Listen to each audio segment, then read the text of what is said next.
Hello everyone, and welcome back to another video with On Point Politics, your number one stop for all things polling and election analysis. Make sure to hit the like button and to subscribe if you want more content just like this. And so I found this board in the library at my school, and we're going to be doing the videos a little bit different from now on.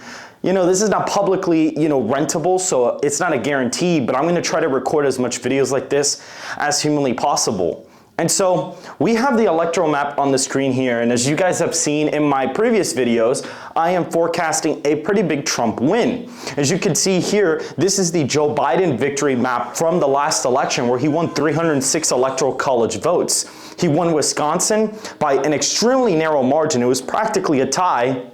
And he was able to do it by reversing some of these suburban counties in the WOW area, and he was able to kind of gain in some rural areas in Wisconsin, and Biden narrowly eked out the victory there. If we look at Arizona, the big component there was Maricopa County. That's where about 33% of the population of the state is actually located, and so that flipped from Republican to Democrat from 2016 to 2020, and that is why Joe Biden was able to narrowly eke out the state in 2020. Looking at the state of Georgia, we can see here that, it's a pretty diverse map, but if we look here, the Atlanta area really gave Joe Biden that very slight edge in order to win Georgia in 2020. So we are looking at a +4 national popular vote from the previous cycle. And we see here it's a very narrow win. If Wisconsin, Georgia, and Arizona had barely gone to the Republican column, Trump would have tied Biden in the Electoral College and it would have gone to the House of Representatives. So looking at a couple things here, we can see I have a model for the 2020 election on my Twitter page, and you can see this is what it looks like. And it's a pretty good model, I would say. I basically got every single state call correct. The model leaned a little bit to the left of what the actual states voted on. Some of the deep red or blue states have a slightly bigger margin of error. We can actually go ahead and look right here and see my 2020 scorecard. For example, if we go all the way down to Georgia, I actually missed the state by 1.6%, Florida 0.7 percentage point error, Texas a quarter of a point error, Wisconsin 1.5% error, Arizona 1.7% error, Pennsylvania 0.9%. So my margins were almost about right. It was probably some of the best modeling you could have done for the 2020 election. And I was able to do this by retrospectively going back and creating a system that actually allowed me to accurately predict the popular vote and get the right demographic data that actually allowed me to create this map. So we're going to go ahead and look at my national polling average. And this is what the national average, when you readjust all the polling data for whatever potential error there could be based on party ID, this is what you get. Donald Trump is currently at just about 49%. To Harris is roughly 46-45%. So Trump's ahead in the popular vote by about 3 or 4 points. And we can go right here to my 2021. If we were to actually go all the way over here, we could see it's very small, but it says 50.8% for Joe Biden, 45.7% for Donald Trump. So I got a spread of Biden plus 5.1, and I ended up doing Biden basically ended up getting a Biden plus 4.5 popular vote win. So I was literally 0.6 percentage points off in the popular vote.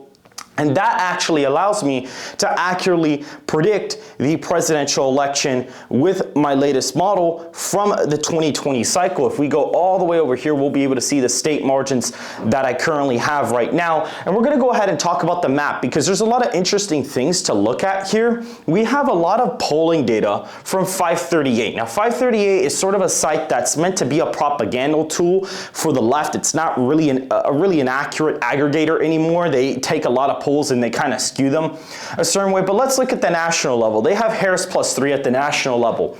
They had Biden up by 8.4% in the last cycle, and Biden ended up winning by 4.5 of the popular vote. So that would be roughly about a 4-point error. So if you were to apply that to this, Trump would actually be up by like a point or so, and I have Trump up 3. But the difference is that currently, right now, the owner of 538 is not Nate Silver anymore. It's actually G. Elliott Morris. And G. Elliott Morris is even more liberal than Nate Silver. And so what he's done is he's essentially let in any single pollster. Any pollster can join this aggregator now, and they actually skew a lot of data points to the left, for example. Like, look, you have a data point right here that Trump's at about 42, and Harris is at about roughly 52%. We haven't gotten a Harris plus 10 national poll at all, but what they do is they essentially give the polls some weighting like we do, and they skew them. But what we do here at On Point Politics is we grade all the pollsters manually. So if I go back over here, we grade all the pollsters manually by what their accuracy was in the last month of 2020. So that's the first thing we do. We also go over here and we can see we grade them on the accuracy of the margin. We grade them on how many sample sizes they have. So basically how many voters they currently have in their current aggregate. So they get scored on that. They also get scored on how many undecideds they have. So the more undecideds you have, the less of a score you get, because that's less representative of the final electorate. Again, I'm trying to get a really good picture of what the final electorate's going to be.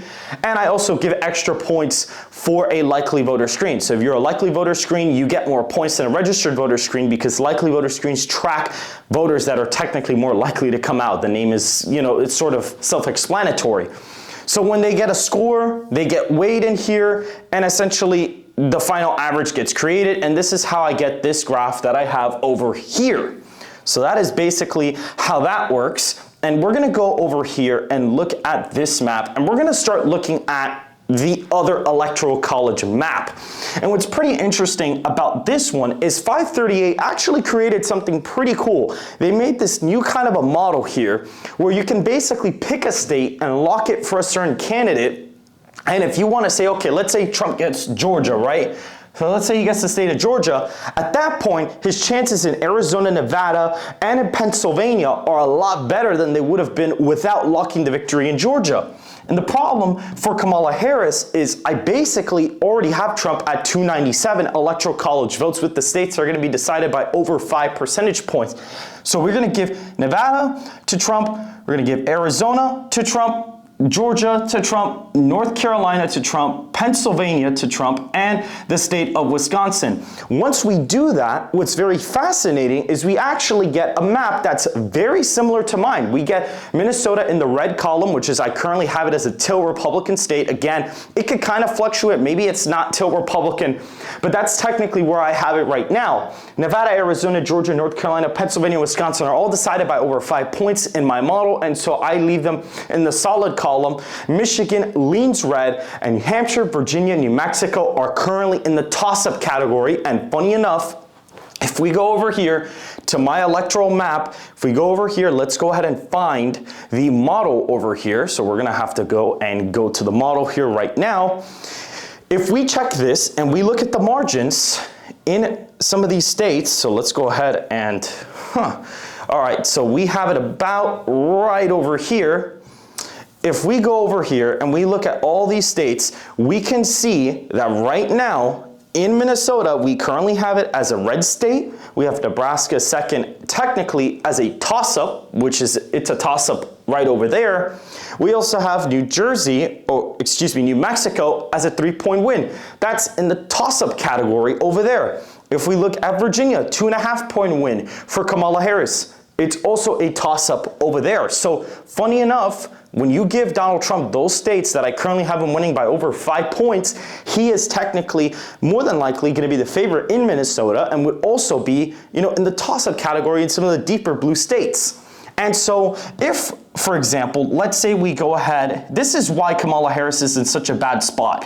Her Sunbelt polling is absolutely abysmal. She's doing worse with African-American voters, Hispanic voters, younger voters, and Trump's support with whites is always underestimated. So that is very representative of North Carolina and Georgia. 2 states that have a decent black population that were very close in the 2020 election.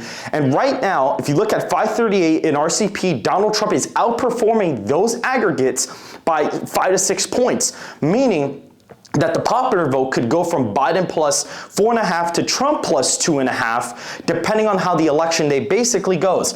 And so when you look at that point, if he gets Georgia and North Carolina, he's at 251 electoral college votes. The only state he would need left is Pennsylvania, and that gets him to 270 electoral college votes. But let's say he wins Arizona. Let's say he gets Nevada, right? So if he sweeps that, Look at the map, guys. The Rust Belt is basically the ultimate favorite to go to Donald Trump once you give him all of the Sun Belt states, and he's sitting at 268 electoral college votes. That's why that path for Kamala Harris winning, for example, let's say we give her California, right? Like, just to fill it in. Let's say we give her California. Let's say we give her New York.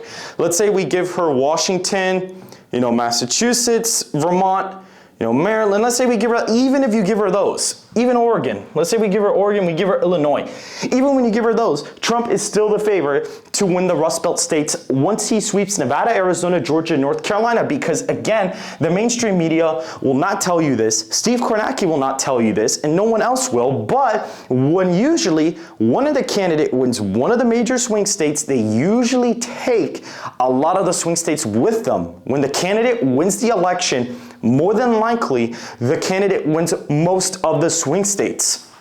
We can even see it right over here. We see Joe Biden swept all the swing states in 2020, except for North Carolina and Florida. If we look at, for example, 2016, Donald Trump swept most of the swing states, including Arizona, Florida, North Carolina, Wisconsin, Michigan, and Pennsylvania. The only swing state, or there's actually a few he didn't win. He didn't win New Hampshire, Maine, Minnesota, Colorado, Nevada. Those were technically not even considered like super toss-up-y because they were decided by over like 1.5 points or so. But New Hampshire was one of the only swing states he really didn't even win. And if we go over here, we can see in 2012, Obama swept Ohio, Virginia, North Carolina, well, not North Carolina, but he got Ohio, Virginia, and Florida and won all the other battleground states. So again, the winner usually tends to take most of the battleground states with them. If you even look over here in 2008, he swept all the battlegrounds, including Indiana, but he did not win Missouri or Montana in that election, albeit they were very, very close. And so if we were to go over here to my map, we can see Donald Trump's floor is 219 electoral college votes to Harris's 191.9 based on all the polling that we've seen from this year. So if we go, for example, let's say Georgia and North Carolina are filled in, that leaves Kamala Harris with a very narrow path to the White House because Trump's already at 251. And this is something Scott Presler has put a lot of effort into. They've basically had people on the ground chasing ballots in Pennsylvania like there's no tomorrow.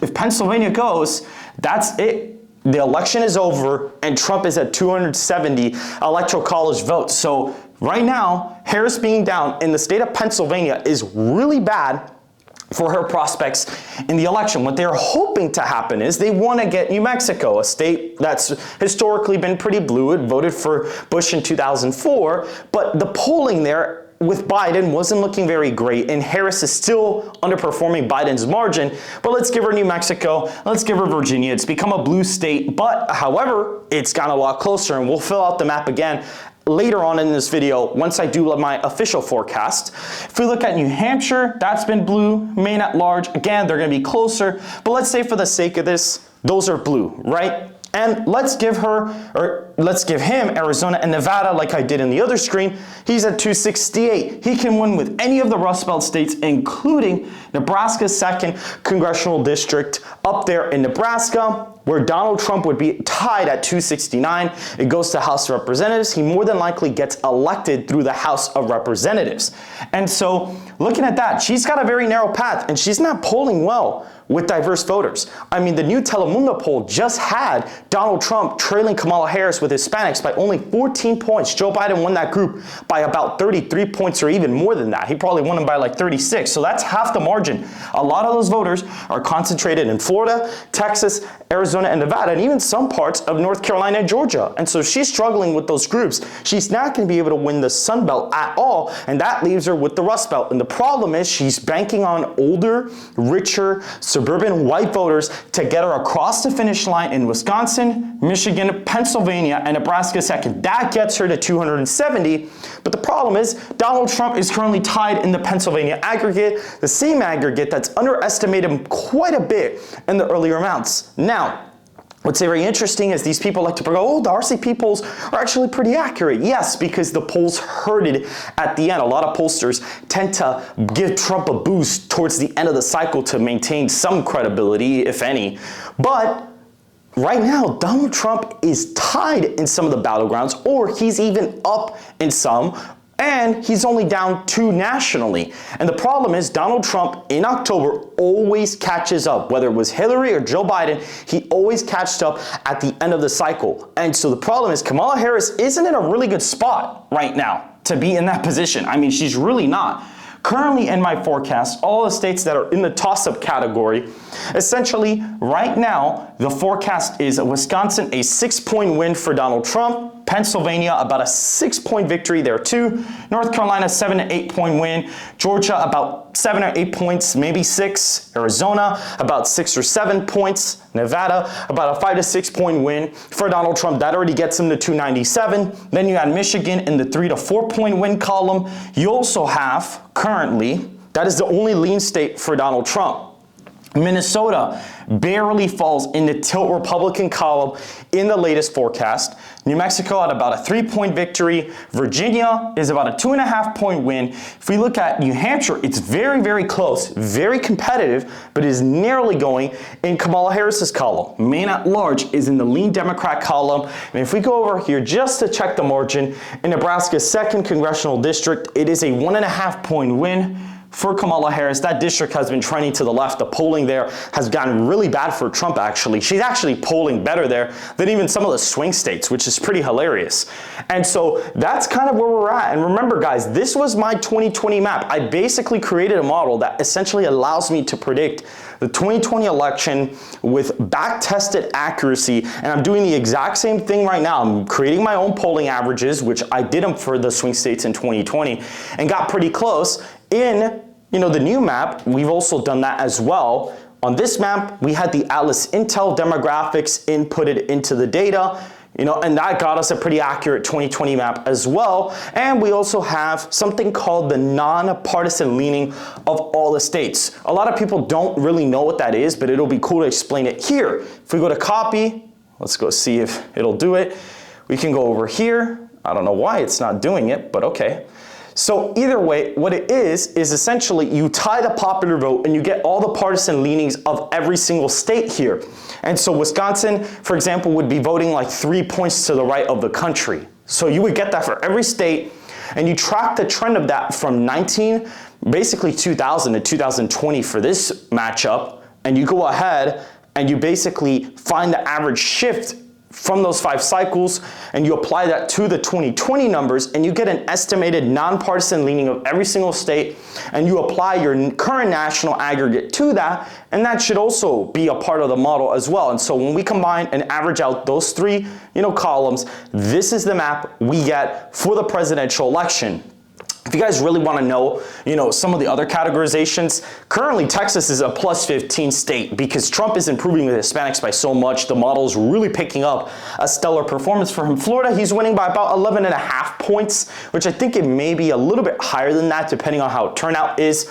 And that's it. Like, those are literally all the states for Trump. Those are exact categorizations I have. Colorado is an 8-point win for Kamala Harris. Washington, about 9 points. Or Washington, 11 points. Oregon, about 9. We look at Illinois, that's about 8 or 9. Hawaii is actually below 15. It's about a 12-point win in this forecast. Looking at New York, that's just about a 10-point win for Kamala Harris.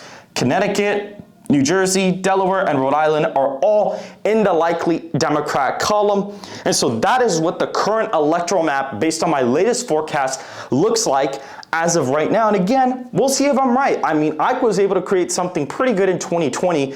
Even when I predicted the 2020 election myself off a whim, I only got 2 states wrong. I got Arizona and Georgia wrong by like the skin of my teeth, and I had just started getting into electoral politics. If I had been in electoral politics for about the same amount of time I have been compared from 2020 to now, I probably would have been able to get every single state correct in that election, even without the model. And so at this point, guys, Donald Trump, compared from 2020 to right now, in the RCP aggregates and the 538 aggregates, he's performing a lot better. Our aggregate just removes all of the error that you could possibly see from that aggregate. And so this is what we're showing on the electoral map as of right now. People from Rasmussen reports, they're putting out Trump plus 2s, Trump plus 3 national leads, which is similar to what we have. That is what we're finding. And Rasmussen, unlike most people will say, is not a far-right pollster. They are an independent pollster that currently had a Biden plus roughly 4 margin in 2020 back then. So that's also pretty fascinating as well. They actually had a pretty decent track record at the national level. Big data poll also had a pretty good track record, Biden plus 4.1. Analyst Intel had Biden plus 4.7. They have a pretty good track record in 2020. Emerson's average has they had about Biden plus 4 as well. They actually matched Rasmussen. So if we go over here and actually look, this is something really interesting I want to show you guys. If we go over here and actually look at the national aggregates, and we'll scroll down here and we'll see, if we find the accurate version of the aggregate, which essentially compiles all of the A-graded pollsters from this cycle, what you'll find is I only have Rasmussen, Emerson, Big Data Poll, Atlas, Intel. Those are the only pollsters that I have in this aggregate. Just wanted to test it out and see. I still need to update it. But currently Donald Trump in this aggregate is sitting at about 49% to Harris's give or take about 47.5 or around 46%. That's kind of where it looks like that is. 49 to 46, Trump plus 3. In the main aggregate, we have Trump plus 4. And funny enough, when you have the accurate aggregate for 2020 and all the other pollsters plus the accurate pollsters, it actually, the accurate one leans more left than the current one, or the normal aggregate, because you need those liberal pollsters that skew for party ID. You have to skew them in order to give Trump a little bit of a boost, or that candidate that's getting underestimated, it actually gives them a little bit of a boost and actually helps you get closer to what the real result actually is if you were to only just have the accurate pollsters in the aggregate. And so that is essentially it for this video, guys. If you guys did enjoy, make sure to go ahead and hit the like button and to subscribe if you want more content just like this. And I will see you guys in the next video.